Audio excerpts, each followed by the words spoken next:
Thank you very much, Mr Deputy Speaker. I rise to raise concern about Telstra's plan to construct a mobile base station tower in Torquay at the Key Recreation Reserve.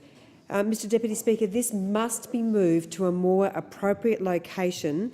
This tower in such a special green reserve, such an important recreation area, would be an absolute eyesore. Last week I met with residents who formed a group, Save Our Key, and this week in Parliament House I met with senior management from Telstra, urging them to relocate the tower. I'm also calling on Surf Coast Shire, including my Labor opponent, who is a councillor, to refuse Telstra's planning permit.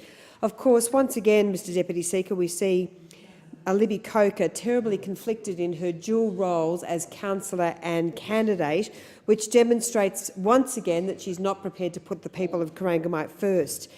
If she was truly committed to the people of Corangamite, she would have stood down from council. She would have done the right thing, as Brian McKittrick has done, the Liberal Party's first-class candidate for the seat of Bellarine, and Brian is making fantastic inroads in his campaign against a very poor Labor member, Lisa Neville. There's no doubt that Libby Coker has been a very poor representative.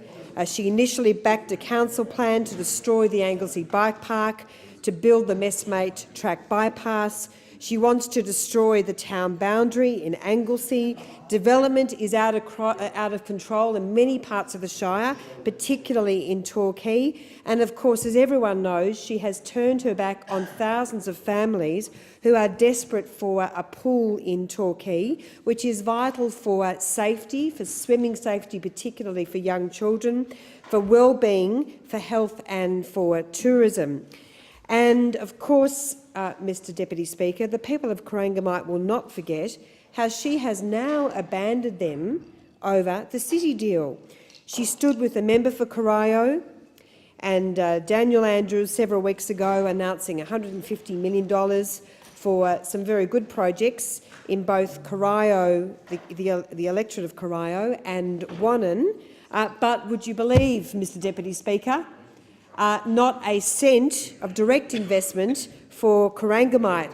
This candidate has showed no capacity to stand up to the Leader of the Opposition and to the member for Corio and to fight for Corangamite over such an important deal, and frankly that is not good enough. I'm very proud to be working hard to ensure that Corangamite gets its fair share of investment from a city deal, and I will obviously continue to work very hard on that project until we announce it. Thank you very much.